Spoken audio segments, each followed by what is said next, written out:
Des fois, j'ai des moments de solitude, je dis que je suis emprisonné dans ma tête. C'est-à-dire, je suis dans une cage dans ma tête, quoi. C'est une expérience qui au départ était une toute petite chose et qui commence à devenir importante pour chacun, quoi. Les mots, ça me rapporte de la joie, la bonne humeur, le partage avec l'équipe. Aux autres bénévoles, il dit il est spectaculaire. Il parle de nous comme ça parce qu'on se donne un spectacle.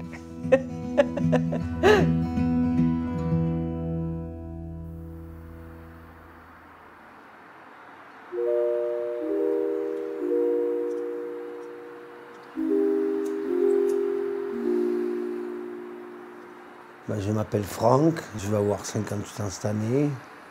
Je suis célibataire, j'ai vécu 2 mariages qui ont fini par 2 divorces. J'ai un grand garçon de 37 ans qui va faire 38 cette année. J'ai une petite fille Lola qui vient d'avoir 4 mois.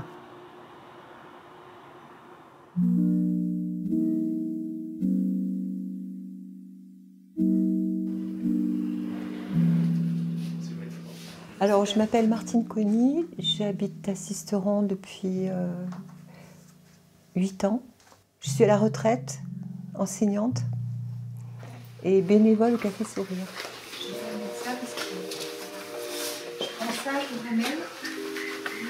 Oh ben tiens, à tout à l'heure. Et Martine, est-ce qu'il faut faire des courses? Non, il y a de quoi manger. D'accord.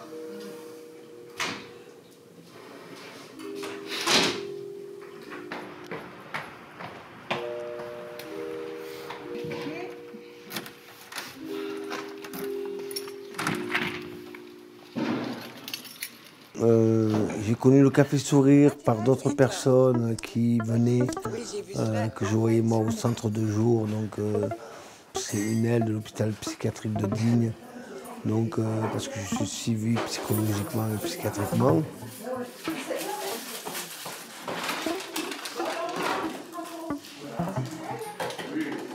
Et Françoise, elle a baroulé toute la nuit. Elle a éclairé. Je pense qu'elle a dû aller se faire du café. Tu vois, elle n'a rien dormi. Ça résonne pour moi parce que ma sœur en fait partie. Voilà. Donc du coup, c'est une façon d'être en lien aussi autour d'elle, quoi. Brigitte, tu viens pas ce soir à Chouzan? Ah non, tu regardes chez toi, toi. Et donc en fait, c'est des gens qui ont déjà du mal à aller vers les autres, à avoir du contact. Et donc là, dans ce lieu-là, ils sont à l'aise. Il y a un mot, c'est maniaco-dépressif, mais donc ils appellent ça maintenant bipolaire, la bipolarité. Alors moi, dans ma famille, dans mon entourage, on m'a dit, on ne voit pas trop que c'est bipolaire. Pourtant, je sais que moi j'en ai par moments, oui.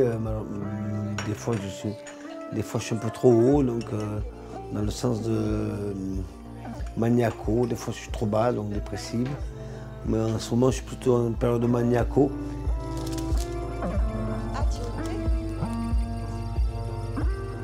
Des fois, les personnes ne peuvent pas le montrer comme je peux ne pas le montrer. Mais il y a des personnes qui sont seules. Et je crois que le Café Sourire, c'est vraiment l'endroit idéal pour venir. Quand on est seul et tout, on se fait des nouveaux amis, on vient boire un café, on vient manger un morceau. Et puis, le lieu en lui-même et les gens qui le fréquentent, c'est une petite communauté en fait.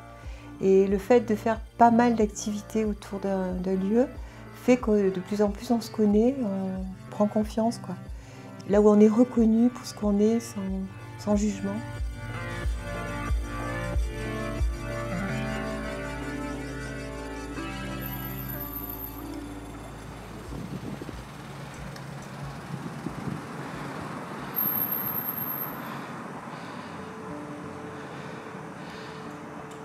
J'oublie la bipolarité et la solitude, justement, que quand je partage avec quelqu'un, enfin, une personne ou plusieurs personnes.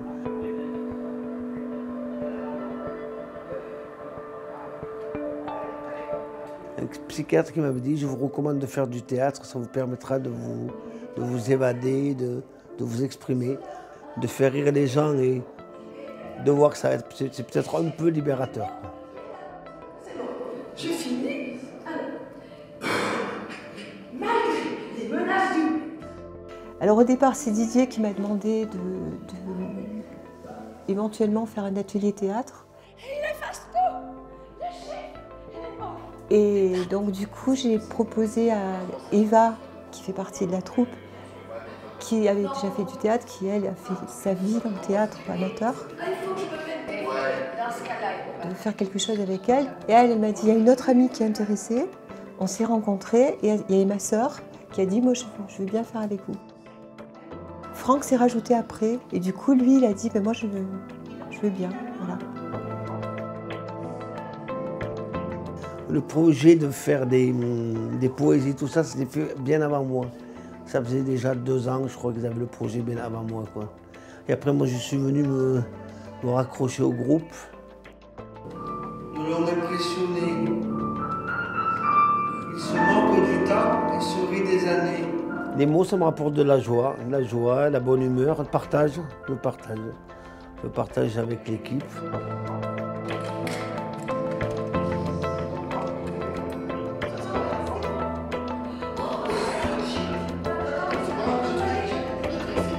Ce que j'ai vu, c'est que Françoise, ça l'a beaucoup rattrapé au réel, quoi. Pour elle, je pense que ça a été, en même temps, c'est étonnant parce qu'elle s'y est vraiment mise. À des moments, on sent qu'elle est prête à décrocher, que ça la fatigue. Mais à d'autres moments, elle est là aux répétitions, elle s'y tient. Donc moi, je trouve que c'est fabuleux, quoi. Enfin, pour moi, c'est vraiment un bonheur qu'elle puisse se donner comme ça aux autres, lire les textes. Et le dernier truc, vivre, pareil, tu bouges pas de là parce qu'on fait belle et la... Tu l'as le texte?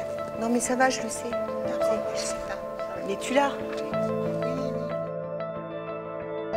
Quand c'est parti. Et que le spectacle gagne, que le spectacle continue. Alors, tu fais partie des spectaculaires. Eh oui, des spectaculaires, c'est nous. Et quand ça commence... Après, entre nous, c'est vrai, par rapport à Didier, à Patrice ou aux autres bénévoles, il dit les spectaculaires. Il parle de nous comme ça parce qu'on se donne un spectacle. Oui, il y a du monde. Il y a Didier là-bas. Il y a du monde. La salle se remplit, il n'y a pas assez de chaises, on dirait. Ouais, c'est bien.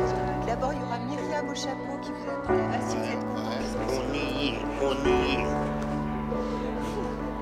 Mesdames et messieurs, merci d'être présents à cette soirée du Café Sourire, la société Saint-Vincent de Paul Sisteron. Et donc, c'est avec une joie sans partage. Voilà, je suis très heureux et je laisse la place au spectacle.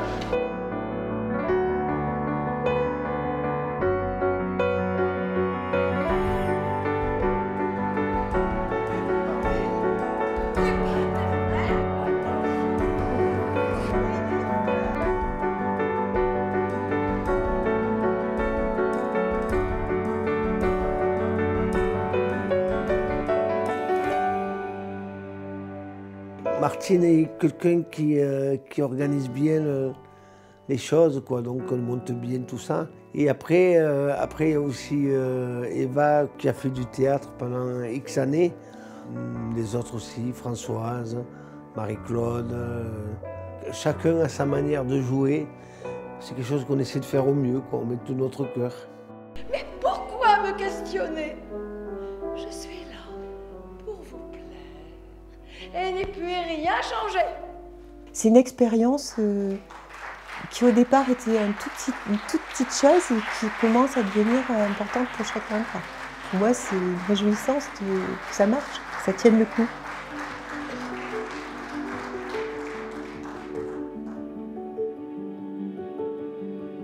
Ça peut te paraître drôle, mais je ne ressens presque plus d'émotion quand je suis sur scène. Je fais abstraction de toutes les émotions, donc voilà quoi. Je regarde même le public, mais j'essaie de ne pas le voir. Je fais abstraction de tout. Sauf, justement, comme je joue avec Martine, faut que l'échange entre Martine et moi passe, quoi. Dis, est-ce que tu repartiras encore? Mais non, elle ne repartira plus. Parce que tu as envie de repartir. Il faudrait mieux repartir tout de suite. Hein. Mais non, elle ne repartira jamais. Ce serait sûrement moins cruel. Jamais.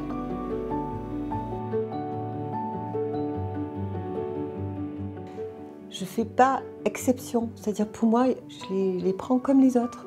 Et donc du coup, ils ont leur statut, enfin, ils sont reconnus pour être une personne à part entière. Voilà. Après, si je sens qu'il ne faut pas insister, parce que la personne n'est pas trop bien, tout ça, bon ben je vais pas, voilà, je vais essayer de respecter ça. Mais par contre, pour moi, c'est important de garder la dignité humaine. Voilà. Dans n'importe quelle circonstance de la vie, quoi. Et quand les circonstances ne sont pas faciles, d'autant plus. Il y a un moment où tu verras dans la période de la pièce, il y a un moment où je la regarde pendant un moment, on ne se dit pas un seul mot. Il y a le regard, j'essaie d'avoir un regard méchant, comme le boulanger qui a été cocufié, quoi, et qui n'est pas content, mais qui est content que sa femme revienne. Ah, puis l'excuse, c'est la chatte, puisque la chatte réapparaît aussi. Et voilà, et donc il y a ces moments où j'essaie de montrer un visage dur pour montrer la colère, faire sortir une colère. Et voilà, quoi, et ça, c'est des moments fabuleux.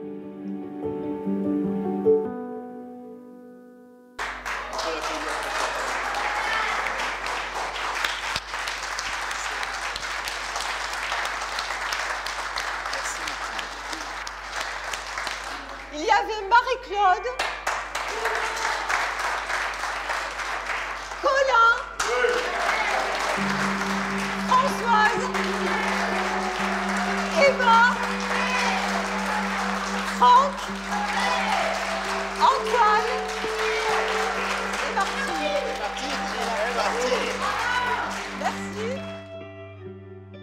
Alors en fait, on a été vraiment surpris de cette annonce quand Didier nous a dit qu'on était sélectionnés par Saint-Vincent de Paul Paris. En fait, moi je ne me le représente pas parce que je ne suis jamais allée à Lourdes. Ça nous a fait plaisir parce que c'était un peu une reconnaissance, quoi. Parce qu'en fait, c'est du travail. Depuis un an, c'est de l'énergie, c'est de la présence, c'est voilà, de l'attention à tout ça. Et donc, tant mieux si on peut réjouir d'autres oreilles que les cisteronnés, voilà. Je me dis que si on peut s'exporter, c'est bien. Et puis, tu vois, le fait qu'Antoine nous ait dit d'enfiler les morceaux, C'est très bien. c'était génial. Le fait d'enfiler les morceaux. Oui, oui, on y va tous. Alors oui, j'ai entendu parler du projet de Lourdes. Ça représente de la fierté, je ne le cacherai pas. Et voilà, quoi, puis j'ai la valeur, quoi. Ça me donne une certaine valeur. Au revoir et bravo. Merci pour le regard. De quoi? Mais tiens, là, tu y as pensé. Ouais. Ce qui a frappé les gens, c'est qu'on s'entende bien. Et donc ils sentent ça, ils sentent qu'il y a quand même une bonne ambiance entre nous, que c'est simple, que chacun donne ce qu'il a à donner. Et comme ces textes, c'est quand même des messages forts, qu'il en reste quelque chose dans le cœur de chacun.